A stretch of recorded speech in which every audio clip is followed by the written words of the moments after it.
Well, hello there. This is Kim Coles, and welcome to the Wisdom G.I.F.T.S podcast. So much to share with you in this episode 1, and let's begin. So you may know me as an actress, a comedian, speaker, an author, coach, and I'm also a publisher. And I'm so excited to share with you my journey as a publisher and my journey to help others uncover their stories, uncover their wisdom, uncover their gifts. But you got to start at the beginning, right? So let's take you to my version of the beginning for right now. Welcome. So you may know me from a show called Living Single. I always call Living Single the sparkling jewel of my career, or one of the sparkling jewels of my career. And, you know, the show still airs to this day. I'm grateful for that. I'm grateful for you still tuning in. And, you know, the entire cast. And by the way, yes, we're all still friends. No, I don't know if there'll be a reboot ever, but we're all still very much family and still in each other's lives. The reason why it was such a sparkling jewel and so valuable and so important in my life is because it was an amazing place to be. So much came together to make that show happen. And I think that's why it still airs to this day, why we all still get messages from you all, why we get stopped on the street and get hugs. Sometimes I get hugs before I even get hellos. And yes, woo, woo, woo is a very real thing. So it was really a great show to do, a great experience to do, and we laughed every day. We had fun every day, and like I said, we're also friends. And the reason why I'm starting there is because it was after the show got canceled that life opened up in a whole new way. I went from 5 years of going to play and work with family members that I loved and adored. And I don't mean just the cast. I mean the crew, the writers, the producers. Like, we all just had an incredible experience. And after Living Single ended, Fox decided to change the tone of what the network was going to be doing, and the show was let go. And I felt that I was let go. I felt that I was let off, just like sort of dropped off a cliff. And the experience and the contrast of being on a show that was so beloved and making all that money and having a place to go every day and feeling as if I had meaning and purpose, because I hadn't yet really discovered other elements of what my purpose could be and would be. It really did feel as if I was let off, just dropped off a cliff. And as I'm talking about this, I want you to also be thinking about times in your life where things were going great or things were going the way that you thought they would go, and then something changed, and maybe you also felt as if like, oh no, what is this? What is this, and how am I going to deal with it? And I want to submit for your approval that those times, although very challenging, and now I can look from perspective and see that that had to happen the way that it did. And the story that I'm about to tell you had to happen the way that it did so that I could then become the person that I am today. So after that show got canceled, I went into a depression. And the depression was born out of a couple of things. Number one, I wasn't going to go play with my friends every day. Number two, the money stopped coming in. Number three, and I can keep going and going, I auditioned for other things, but nothing ever felt the way that Living Single did. And how could it? It was what could be perceived a perfect storm of just joy and possibility. Like, how I realize now, how could I ever expect that something would be just like that? It was what it was, right? And so this contrast happened of not working, not knowing what I was going to do, nothing that I did get, and I did get a few shows, ever felt quite like that show did. And it just didn't feel right. Life didn't feel right. I remember the way I expressed my depression, and we all have ways that we go into a dark time or go into sort of a dark night of the soul or go into a questioning period. And if you don't have the tools yet to reflect and make adjustments, you will find a habit and a way of covering up. And my habit and my way of covering up was to go shopping. And you may have a habit or you may have a way of coping skills. I didn't have any coping skills other than going shopping. I didn't know at the time there were other ways for me to manage my depression, manage my sadness, manage my disappointment that life wasn't going the way I wanted it to go. And so shopping was my way. I can tell you I was a shopaholic for sure. And part of it wasn't just that I wanted pretty things, because I'll tell you the truth, the pretty things mostly stayed in my closet. I have friends who would come over and go, I'm looking at your closet. There's so many tags hanging on your items. I would go and shop at the fanciest places. I would go and shop at bargain hunting places. You're like, it didn't matter. The 99-cent store was just as good as Saks Fifth Avenue and Neiman Marcus and Nordstrom's. It didn't matter. My way of dealing with this sadness and this pain and this void in my life was just to fill it up with things, purses and shoes and bags that I rarely even wore. But that's another story.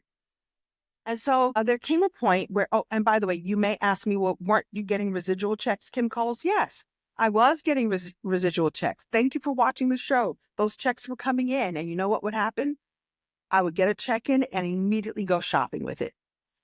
Part of it, I realize now, was not whatever the coping mechanism I was putting in place, but part of it too was me feeling less than worthy to have all of these riches. I consider myself a girl from Brooklyn, a regular girl from Brooklyn. And I'll also add that almost everyone in my family and my elders, from my parents and even my grandmother, had gone to college and had finished college, and I was a dropout. And so I had this thing in my head that was like, who am I to be making all of this money, having all of these opportunities, and I haven't even finished school? So that's another thing that I was piling up on top of myself, of worthiness. And so by filling my house with, beautiful things, clothing and items and, furniture and, hiring decorators to decorate a house and, all the things that I thought to fill up my outsides with examples of how I really was worthy was actually ruining me. There came a point where the bills were so much that I couldn't pay them. As you can imagine, if you're spending and not making enough money, you're going to have that problem. And I love telling the story of how the bill collectors would call my house. And my name really is Kim Coles. And when they would call my house and go, you got to pay this bill, I was afraid that I would be found out. I was afraid that people would blast my information because I was Kim Coles and I am Kim Coles. And I was afraid that people would tell their friends and family that Kim Coles is broken. It was terrifying and embarrassing. And I didn't know what I was going to do.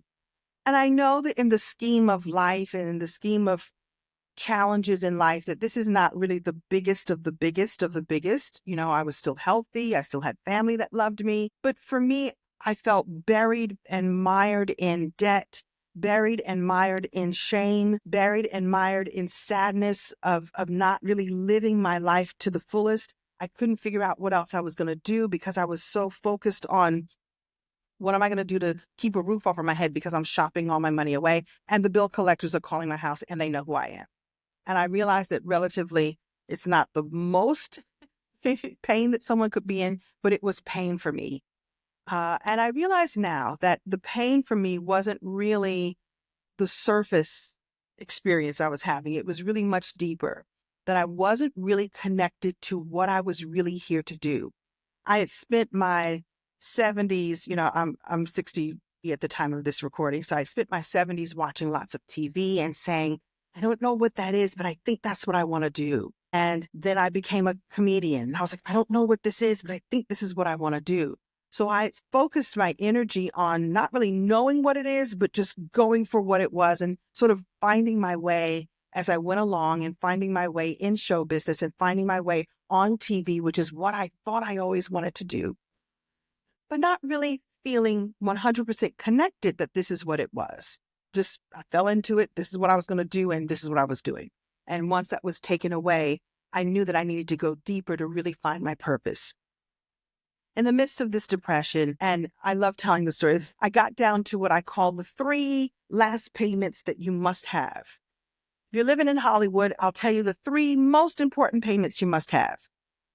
I got down to the last 3 most important payments that anyone must have. And if you live in Los Angeles, you'll know what I mean. Number 1, you got to have a place to live, and that's everywhere, right? You got to have your rent or your mortgage paid. You got to have a car. And especially in Los Angeles, there really isn't a strong public transportation system. And I didn't really want to ride the buses here anyway, so I need to have a car. And then the 3rd most important payment that you must have is the ability to buy hair. And I know that's silly, but it's really, really real. You got to keep yourself looking decent if you want to get jobs. And for me, that was making sure I had the ability to buy hair because I don't know how to do my own hair. Now I know I'm being silly, but this is really real. I needed to still look as if I could get work. And when I got down to those last 3 payments, I knew that I was really in trouble. And it took the depression even further. I don't have any real marketable skills. I'm not a great typist. I don't really understand how the internet works. I just didn't think I was going to be able to get any other job that was going to keep me afloat. And I realize now that that thinking is flawed, but it helped me out in the end. I needed to feel as if there was no other thing that I could possibly do other than figure out why I'm here. I even thought about going back to being a waitress. I worked as a hostess in a restaurant in my 20s, and I was too ashamed to go, "Hi, yes, I'm Sinclair. Do you want fries with that?" Like, I just thought that that was going to be my life. And again, maybe I was being dramatic, and there's nothing wrong with working in a restaurant. If you got to pay your bills, you got to pay your bills. But I didn't want to be embarrassed for being discovered at the same time. And so that pushed me into a further depression. And again, I know it seems silly, but this is how my brain was working, and it worked out just fine in the end. I got to the place where I got in not just depressed, but in a place of despair. What am I going to do? What is the answer to all of this? And when you're in despair, as you may know, really no solutions can come of that. And I began to have ideation of leaving this place. And when I say this place, I don't mean Hollywood. I mean leaving this place. And those thoughts scared me. And so in a moment of light, I thought, I need to get myself into therapy. And so I did. I found myself a therapist. She was listed on my Screen Actors Guild, health benefits. So it didn't cost me anything except like a $25 copay. And I was like, that's some shopping that I can do. I can shop for my own mental health. And so I got myself into therapy. And the cool thing about this particular therapist is that she was like, we can go digging in your past. We can go find the reasons why you do the things you do. But you're in a place right now where I need to get you focused in gratitude. And I was like, lady, I just told you I was depressed. I just told you my whole story. No, I can't be out of gratitude. I ain't got nothing to be grateful for. I'm in despair. I'm desperate. And you got to fix me. And she was like, okay, but you're going to fix yourself by being in gratitude. And she gave me the homework assignment of getting a journal. And actually, she handed me a journal. So it's like free gift with purchase. I'm a shopper. That works for me. And she said, I want you to find 5 new things to be grateful for every day and write them down. 5 new things was key. We all have heard about gratitude practices, to be in space of gratitude, to be grateful for what's already here and be grateful for what's coming. And we know the magic of gratitude. But the secret sauce that she gave me was to find something new to be grateful for every day, 5 new things. And in the beginning, I was fine. I'm grateful that I still have a roof over my head. I'm grateful that I still have a box of hair under my bed. I'm grateful for the food that I'm eating right now. I'm grateful. And a few days would pass. I'm grateful for the air that I breathe. I'm grateful for my mother and father. I'm grateful for my baby brother. I'm grateful. A few weeks in, I began to run out of new things to be grateful for. And I had to go searching for things to be grateful for. I'm grateful for that I just took a breath. Like I ran out of things to be grateful for, or so I thought. I'm grateful that I'm still writing in this journal. I'm grateful for the 10 toes. I'm grateful. And what happened, the magic that happened, is because she tasked me with looking for 5 new things, I began really searching outside of myself for things to be grateful for. And I understood now that I needed to be grateful for what was coming in, even if I didn't see it yet. I'm grateful that for the residual check that is going to come, and I'm grateful that this time I'm not going to go shopping with it. Okay. I'm grateful that I found this therapist to get me clear. I'm grateful for, and you just fill in the blanks. I just would go looking for something to be grateful for. Get grateful for the positive expectation that could maybe coming in, because she tasked me with this and I was going to do my homework. And what happened was, the real magic was, I think that God or the universe or the creator, or however you language the God of your understanding, began to send me things to be grateful for. I noticed that the residual checks started coming a little sooner. I used to have to wait months and months, and I noticed that a couple of checks came back to back, and these were enough to pay my mortgage, buy me some hair, and pay my car note. I didn't go shopping with it. I actually used it to keep myself afloat and to put a little money away. And I noticed that some opportunities would come. I would get a call, and my agent said, there's an audition for you. And I would go and do an episode of something. At least that gave me a little bit of hope to go and play in my field of what I thought my gifts were. And so slap on a wig or tighten up my braids and just go and work and at least feel as if I was doing something that was in the realm of what I wanted to do. Or I would get some good news from a friend. And I get to write that in my gratitude journal, that I'm grateful that I have them in my life. And I have an example that celebration is still available for someone else. And then I can celebrate them. Like I just began to lift my spirit and lift my mood. And then I began to really question, well, what am I really here to do? Do I really need to be on a TV show in order to express my gifts? And the question came back, no. You have amazing gifts that need to be shared with the world, and you don't have to be on a TV show. Your ego was never mired in that anyway. Find another way to express your gifts. The question then became an exploration of the word gifts itself. I got really curious about the word gifts. I'm really curious about how I could explore my gifts and use them in new ways. Now, if you've been a performer for a while, and if you've been a stand-up comedian for a while, and you're comfortable on stage and you know how to write a presentation, a comedy set is really a presentation. I thought, well, I could become a speaker. I could use the gifts and talents and abilities I have built for myself in this arena and find a place over here to do them. And so that's what I did. I launched myself as a speaker. And the first topics I talked about were about finding my gifts. And I ended up saying, well, gifts is a cool word. What if I did something special with the word gifts? I know, turn it into an acronym. Now, using my gifts of cleverness and comedy and performance to now talk about something that might be interesting to other people. And I came up with the acronym gratitude, G, I for intention, F for forgiveness, T for triumphs, and S for self-love. These I believed, and I believed then, I made it up then, and then I believe now that these are the principles that you need in order to unlock your own gifts. Because if gratitude was the first thing that really unlocked me and got me out of this depression, out of this despair, like to go looking for what there was to still be grateful for and allow the universe, God, the creator, the God of your understanding, the God of my understanding, to then deliver to me even more to be grateful for, then why not teach other people and remind other people that gratitude is the first way to unlock your gifts? Okay, what is this intention? Well, I got intentional about getting the help that I needed or the help that I thought that I needed. I got intentional about what my goals could be again, like getting focused on what my goals would be. Like my goal was never to be famous or my ego never needed to be on TV. It's just that was the path for it to happen. If I got intentional on my gifts, what could happen? I also sometimes add a little sauce on the I for intention and add inspired action, because that's the next step. The next step is to go from intention to inspired action. I'm so inspired by my intentions that I get in action on that. And becoming a speaker was inspired action. And then I thought the F for forgiveness.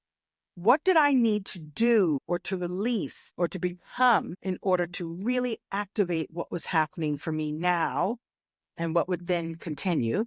Was to forgive myself, to forgive myself for being in despair, forgive myself for not understanding the pain that I was in, forgive myself for not knowing what the solution would be, to let go of that which did not any longer serve me, to forgive myself and to let it go, and to also forgive anyone or any other thing that had come in my life and had done me wrong, done the wrong thing, or had created a challenge for me, because now I had the wisdom that went along with that experience. And like if I could turn every wrong thing or every mistake that I did or that anyone did in my realm into now a lesson and now into a wisdom, then that would be a really more powerful way to live my life. So I'll take on forgiveness. I'll take on forgiveness every day, all day long, because of what it unlocks for me. Okay, what do I do with the T? Triumphs. I think right behind the piece of forgiveness, forgiving ourselves and forgiving others, is to focus on triumphs. Where are you already triumphant? Like, we focus on what's wrong so much. We focus on what's not working so much. We focus on the mistakes. We focus on the pain. But where are you already magnificent? Where are you already triumphant? Where do you already work your magic all the time? And to now get to celebrate that is a really powerful place. So, one hand, we're letting go of what doesn't work. But on the other hand, right away, we're celebrating what does work. What is amazing about you already?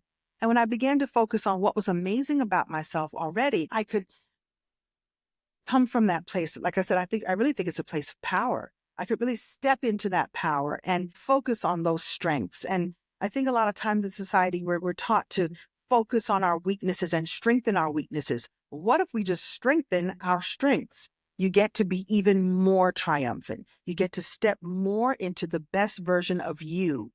And that's, again, a really powerful place to be. Now, that sounds like a good experience. If I'm gratitude every day for what's already here and what's on its way in, if I'm in intention, stepping into intention and inspired action on my goals and dreams and visions, okay. If I forgive myself for every mistake that I think I made and really focus on the contrast that it created for me, if I forgive past things that I think people did to me and thank them for the lessons that I now learned and the new challenges that I now was able to rise up to, okay. If I can be triumphant and step into my triumphs on a regular basis and celebrate what's magnificent about me all the time, then that's a great place to be. And then when I added the S on the end, the S was for self-love. That this entire exercise of life, this entire exercise of discovering my gifts and you discovering your gifts is the ultimate act of self-love. I believe that we were put here on this planet to discover our purpose, to discover our gifts, to explore those gifts, open those gifts, and share them with the world. Then the universe, God, the God of your understanding, shares its gifts with you so that you can make that happen. And I think that now, in such a time as this, more than ever, we all need to open our gifts more and share them with the world. Discover what those gifts are, uncover what those gifts are, open them, and then share them with others. And you will be given the resources and the way and the pathway to open and share those gifts with others. So let me take you back to me discovering that speaking was a great way to explore my gifts. I started by just being vulnerable and sharing my gifts acronym and sharing my platform around uncovering your gifts. And yeah, I used my gifts of humor and presentation and the ability to write to be able to explore myself as a speaker. In discovering what happens for speakers to really do well in discovering the way to make money as a speaker was not only to get booked to paid to speak, was also to develop products and services that your audience could then buy from you, that you can even build your speaking platform even more. So guess what my first product was? It was a course around discovering your gifts. You see how this is all working? And I want you to be listening for ways that this could be working in your world too. Use what you already have, honor what you already have, and share what you already have, have worked on, have become, have learned as a way to put your gifts out to the world. So I had a program called Gifts. And then the next thing that I decided to create, again, this was all unfolding for me. By the way, the magic of this is that Hollywood started calling again. I started getting more and more jobs. I stopped expecting everything to feel and be living single and let it be what it was supposed to be. And then the family that I gained from any show that I was on was not compared to the family that I had gained at living single. Again, the wisdoms were all unlocking as I went along the way. That's how life is. Like you live your life and you review and you assess and you take those lessons as valuable and you take everything with you to the next and the next and the next. Well, the next place for me to go was to become an author. I became an author. I became an author while I was at Living Single. I had a traditional publisher. My first book was called I'm Free, But It'll Cost You. That's a story for another day. A really great humorous look at dating and sex and marriage and life. And that was a fun experience. But as a speaker, I wanted to have control of the way I could make my money. And so I hired a hybrid publisher to help me come up with my first anthology called Open Your Gifts. So again, I was using my GIFTS acronym, and it was an anthology because I got to use my platform to help 22 other authors share their experience on becoming a wise, understanding person who understood the challenges of life. So the first book, Open Your Gifts, I'm going to read a little bit on the back. Centered on the core themes of gratitude, intention, forgiveness, triumphs, and self-love, each chapter reveals the necessary elements of purposeful living and how to acquire them. So 22 authors all got to explain and live and share their stories through the principles of gifts. So I got to use my platform to help 22 other people share their gifts. Then what happened a few years later, I was like, oh, it's time to do this again. And so I did it again with my second book, again, partnering with a hybrid publisher. And this one was 42 authors, 42 lessons on finding and embracing the blessings in disguise. And I'll read a little bit about the book. It says, too easy to ask, why me? However, when we shift our perspective and when we see negative events in our lives as blessings in disguise, as gifts, we can leverage those gifts to change our lives and other people's lives. That was a great experience. So now 22 plus 42 authors have had the opportunity to share their story because I decided to share my story with the world. And then I kept going. But this time, growth happens, right? I decided to become a publisher myself. And so I opened my own publishing house called Coles Publishing, Haute, Coles.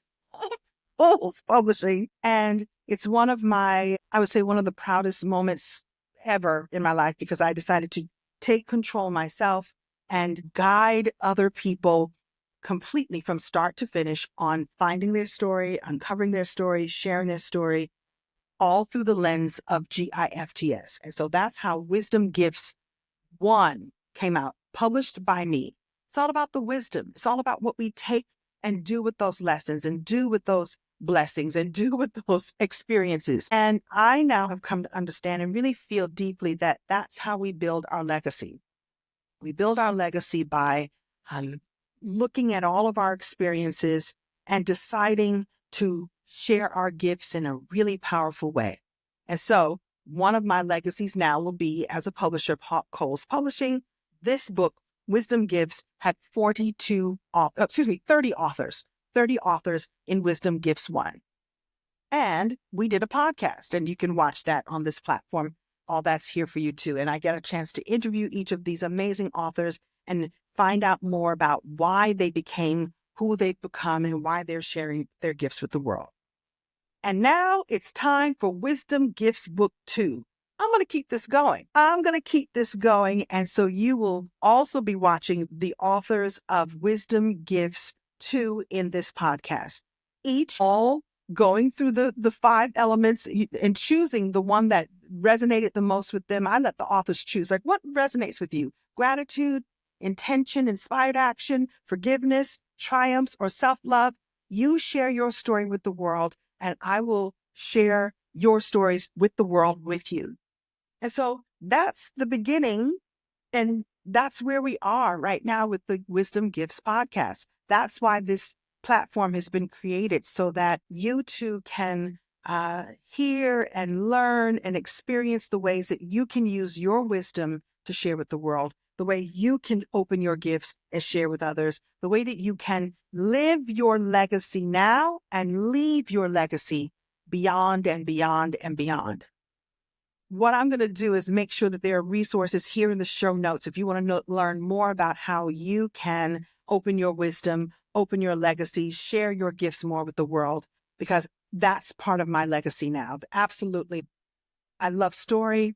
I love the lessons and the challenges. I bless the challenges that I've had because they made me who I am today. And if I hadn't had that despair and that depression, if I hadn't had that broken breakdown at that time, I wouldn't be who I am today. And I want you to look at your challenges through the lensing of, no matter how challenging it is, no matter how difficult it is, to look at the contrast of where you were and where you can be now that you've had those experiences.